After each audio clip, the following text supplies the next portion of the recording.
అలానే సిఎస్ రావు ఆంధ్రప్రదేశ్లో 1,00,000 కోట్ల పెట్టుబడులు వస్తున్నాయి. దానికి అనుగుణంగా పాలసీలను మార్చేస్తున్నారు. క్యాబినెట్లో ఆ మేరకు తీర్మానాలు చేశారు. ఆర్డినెన్స్ కూడా ఇవ్వబోతున్నారు. అసైన్ భూములు ఏవైతే ఉన్నాయో ఆంధ్రప్రదేశ్లో వాటిని విద్యుత్ తయారీ కేంద్రాలకు ఇచ్చేస్తూ ఉన్నారు. దానికి సంబంధించిన ఆర్డినెన్స్ త్వరలోనే రాబోతుంది. ఉపాధి అవకాశాలు 1,00,000 కోట్ల పెట్టుబడులు రావటం అంటే దానికి తగిన విధంగా ఆదాయం, అలాగే విద్యుత్ ఉత్పత్తి ఇవన్నీ పెరుగుతాయి. అందుకే ఒక మాస్టర్ ప్లాన్ చంద్రబాబు గారు వేశారు. దాన్ని సోమవారం జరిగినటువంటి క్యాబినెట్లో విస్తృతంగా చర్చించారు. ఆ తర్వాత అసైన్ ల్యాండ్స్ని ఆ విద్యుత్ కేంద్రాలకి కేటాయిస్తూ నిర్ణయం తీసుకున్నారు.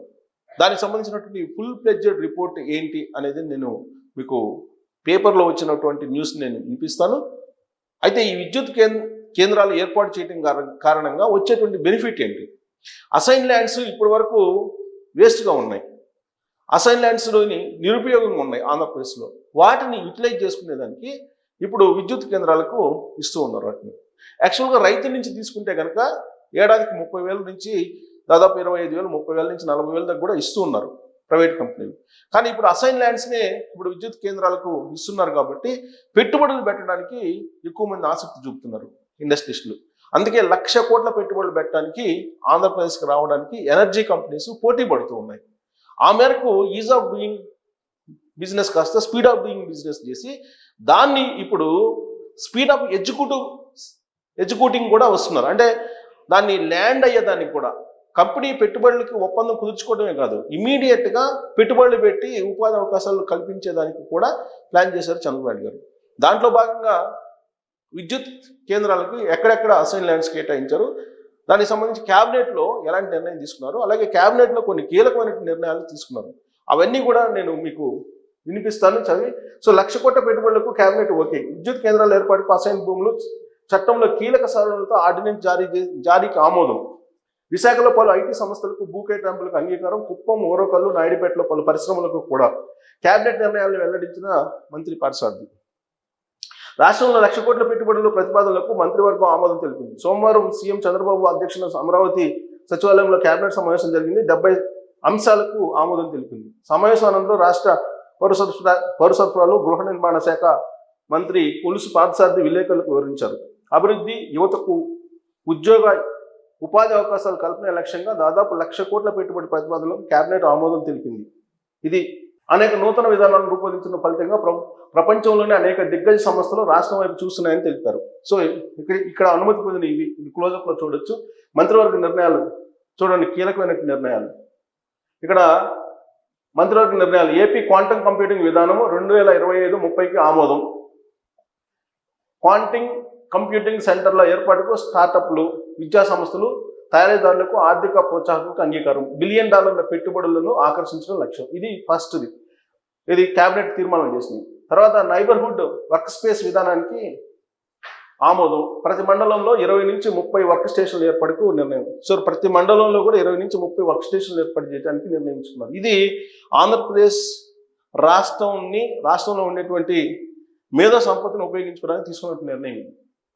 విశాఖలో reality, Raheja, ANSR global corporation, Q and grid limited తదితర ఐటీ సంస్థలకు భూముల కేటాయింపు. 550 కోట్లతో శ్రీ సిటీలో పీసీబీఏ, బిఎల్డిసి మోటార్లు, కాపర్ ట్యూబ్స్ తయారీ పరిశ్రమ ఏర్పాటుకు ఎస్సిఐసి వెంచర్స్కు అనుమతి. క్రయాన్ టెక్నాలజీతో శ్రీ సిటీలో ఏర్పాటు చేస్తున్న ఐటీ ఎన్క్లోజర్లు, పీసీబీ బేర్ బోర్డుల తయారీ పరిశ్రమలకు ప్రోత్సాహం. కుప్పంలో 2,081 కోట్ల పెట్టుబడితో యానోడ్ మెటీరియల్ తయారీ సౌకర్యం ఏర్పాటు చేయడానికి అడ్వాన్స్ మెటీరియల్ సంస్థకు అనుమతి. 60% మూలధన రాయితీ, విద్యుత్ రాయితీ రీఎంబర్స్మెంట్ ఇవ్వడానికి ఆమోదం. కర్నూలు జిల్లా ఓరకల్లులో ఇండి చిప్స్ సెమీకండక్టర్స్ లిమిటెడ్కు 150 ఎకరాలు. ఓరకల్లు డ్రోన్ సిటీలో 50 ఎకరాలు డెడికేటెడ్ డ్రోన్ పరిశ్రమల ఏర్పాటుకు ఆమోదం. సో డ్రోన్ హబ్గా కర్నూలు కాబోతుంది అనమాట. ఓరకల్లు 190 కోట్లతో సింథటిక్ ఆర్గానిక్ ప్లాంట్ ఏర్పాటు కోసం సిగాచి ఇండస్ట్రియల్ లిమిటెడ్కు 100 ఎకరాలు. నెల్లూరులో ఫైబర్ సిమెంట్ ప్లాంట్ కోసం బిర్లా లిమిటెడ్కు 48.47 ఎకరాలు. అనకాపల్లి జిల్లాలో 489 కోట్లతో రక్షణ పరికరాల తయారీ కోసం భారత్ డైనమిక్స్ లిమిటెడ్కు 160 ఎకరాలు. ఇదే జిల్లాలో 1234 కోట్లతో భారీ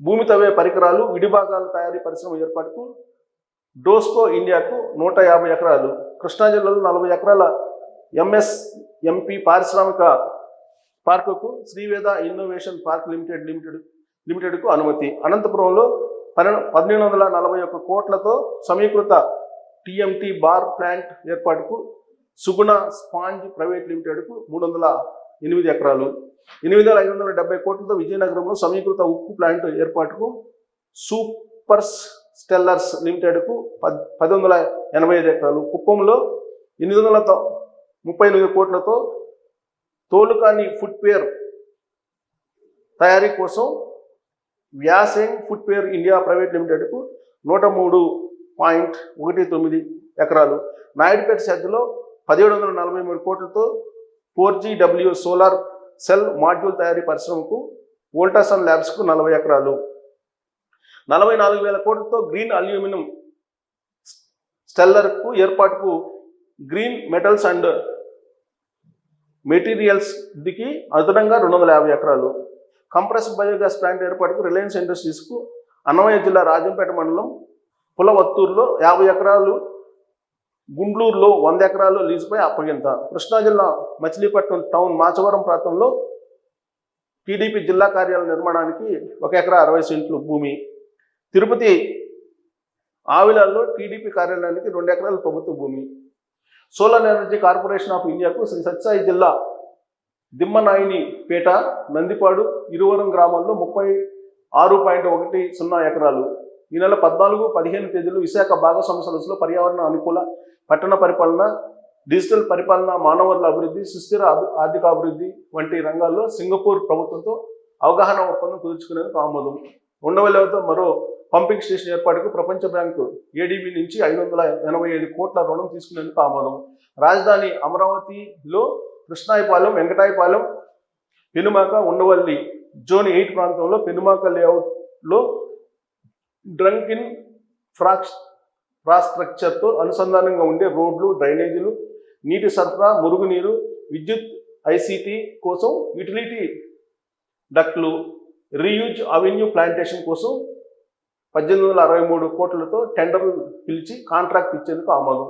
అమరావతిలోని ఎల్పిఎస్ జోన్ 4, 912 అభివృద్ధి కోసం national bank for financing infrastructure development నుంచి 7,500 కోట్ల రుణం పొందేందుకు సిఆర్డిఏ కమిషనర్కు అనుమతి. ఇంటిగ్రేటెడ్ క్లీన్ ఎనర్జీ పాలసీ కింద బాపట్ల జిల్లా బల్లిపురం మండలం ఎస్ఎల్ గుడిపాడు, ముక్తేశ్వరం గ్రామాల్లో, కందుకూరు గ్రామం, సంతమాగులూరు మండలంలో దాదాపు 1000 ఎకరాల పునరుత్పాదక ఇంధనం మ్యానుఫ్యాక్చరింగ్ జోన్ ఏర్పాటుకు ఆమోదం. రాష్ట్ర ప్రభుత్వ విద్యుత్ యుటిలిటీల నిర్వహణ అవసరాల కోసం బొగ్గు కొనుగోలు, విద్యుత్ కొనుగోలు వంటి అవసరాలకు రాష్ట్ర ప్రభుత్వానికి ముందుగా అప్పుగా ఇవ్వడానికి ఇండియన్ ఓవర్సీస్ బ్యాంక్ నుంచి టర్మ్ లోన్ పొందేందుకు 1000 కోట్లకు ప్రభుత్వ గ్యారంటీ. మెగా హ్యాండ్లూమ్ క్లస్టర్ ఏర్పాటుకు ధర్మవరంలోని మార్కెట్ యార్డ్ ప్రాంగణంలో అద్దెకు 9.8 సెంట్ల భూమి, 25-26 ఖరీఫ్ ధాన్యం సేకరణకు ప్రభుత్వం గ్యారంటీ. గరిష్ట పరిమితి 39,000 కోట్ల నుంచి 44,000 కోట్లకు పెంపు. త్వరలో ఆర్డినెన్స్ అసైన్డ్ భూముల వినియోగం విషయంలో మంత్రివర్గం కీలక నిర్ణయం తీసుకుంది. సోలార్, విండ్, ఇతర విద్యుతోత్పత్తి యూనిట్ల ఏర్పాటుకు అవసరం ఉన్న చోట అసైన్డ్ భూములు కేటాయించేలా ఆంధ్రప్రదేశ్ అసైన్డ్ భూముల చట్టం 1977లో చేపట్టబడిన కీలక సవరణలను ఆమోదం తెలిపింది. ప్రస్తుతం అసెంబ్లీ సమావేశాలు జరిగే అవకాశం లేకపోవడంతో దీనిపై ఆర్డినెన్స్ తీసుకురావాలన్న ప్రతిపాదనకు కూడా ఆమోదం తెలిపింది. విద్యుతోత్పత్తి కేంద్రాలకు ఇతర పారిశ్రామిక అవసరాల కోసం ప్రభుత్వ భూములు కేటాయిస్తున్న సంగతి తెలిసిందే. అవసరం ఉన్న చోట ప్రైవేటు భూములు సేకరిస్తున్నారు. కొన్ని ప్రాంతాల్లో అసైన్డ్ భూములు కూడా తీసుకోవాల్సిన పరిస్థితి ఏర్పడుతుంది. అయితే ఇందుకు అసైన్డ్ చట్టం అనుమతించడం లేదని, వాటిని కూడా సేకరించేందుకు చట్ట నిబంధనలను మార్చి ఆర్డినెన్స్ జారీ చేయాలని రెవెన్యూ శాఖ ప్రతిపాదించింది. మంత్రివర్గం ఆమోదించిన నేపథ్యంలో త్వరలో ఆర్డినెన్స్కు గవర్నర్ ఆమోదానికి పంపించనున్నారు. ఇది ఇక విశాఖ ఎకనామిక్ రీజియన్ అభివృద్ధికి మాస్టర్ ప్లాన్. విఈఆర్ రాష్ట్రానికి గ్రోత్ హబ్గా ఉండాలి. అంటే ఇది విశాఖ ఎకనామిక్ రీజియన్ అనేది. ఈ రీజియన్లో 15 ఉత్పాదక హబ్లకు అవకాశం, సుమారు 10 లక్షల కోట్ల మేర పెట్టుబడుల అంచనా. సమీక్షలు. సో శ్రీకాకుళం నుంచి కోనసీమ వరకు ఉన్న విశాఖ ఎకనామిక్ రీజియన్ అభివృద్ధి కార్యాచరణ ప్రణాళిక సిద్ధం చేయాలని చంద్రబాబు నాయుడు ఆదేశించారు. సో ఇది మొత్తం విశాఖకు సంబంధించి రైల్వేలు, పోర్టులు సంబంధించినటువంటి మొత్తం ఎకనామిక్ జోన్ కింద వైజాగ్ని చేయాలనేది. సో మొత్తం మీద ఆంధ్రప్రదేశ్లో ఒక 1,00,000 కోట్లతోటి ఇప్పుడు 1,00,000 ఎకరాలు 1,00,000 కోట్లతోటి పెట్టుబడులకు కేబినెట్ ఉపయోగించి విద్యుత్ కేంద్రాలకు అసైన్ భూములు ఇచ్చేదానికి కీలక నిర్ణయం తీసుకుంది. 14-15 తారీఖుల్లో విశాఖలో జరిగేటువంటి పారిశ్రామిక సదస్సులో 10 లక్షల కోట్ల రూపాయల విలువైన ఒప్పందాలు జరగబోతున్నాయి. అది ఆంధ్రప్రదేశ్ గేమ్ చేంజర్ సదస్సు అని చెప్పి అంటూ ఉన్నారు. సో రాబోయే రోజుల్లో ఆంధ్రప్రదేశ్ సమగ్ర అభివృద్ధి దిశగా ఏ విధంగా వెళ్తుంది అనడానికి ఈ కేబినెట్ సమావేశంలో తీసుకున్న నిర్ణయాలే ప్రత్యక్షంగా కనిపిస్తున్నాయి. వీటి మీద మీ అభిప్రాయం ఏంటనేది తెలియజేయచ్చు. Thank you.